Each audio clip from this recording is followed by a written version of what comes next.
Let me show you how to turn on or off Instagram story comments. You can choose whether to turn them on or off, or control who specifically can comment and cannot comment.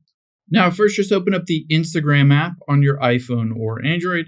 And you can always just tap on the plus here and go through and make a story and to choose to turn on or off comments. However, you can do that also across all of your stories by tapping on the profile at the bottom right and the three lines at the top right. And now we're in your settings.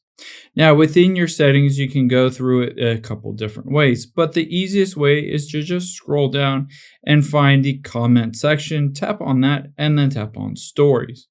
We'll be able to choose whether the controls allow everyone to be able to comment, just people that you follow can comment, or you can completely disable this feature if you don't want anyone to be able to comment. You can also tap on block comments from, and then you can choose on here specific people if you don't want them to be able to comment on your Instagram stories.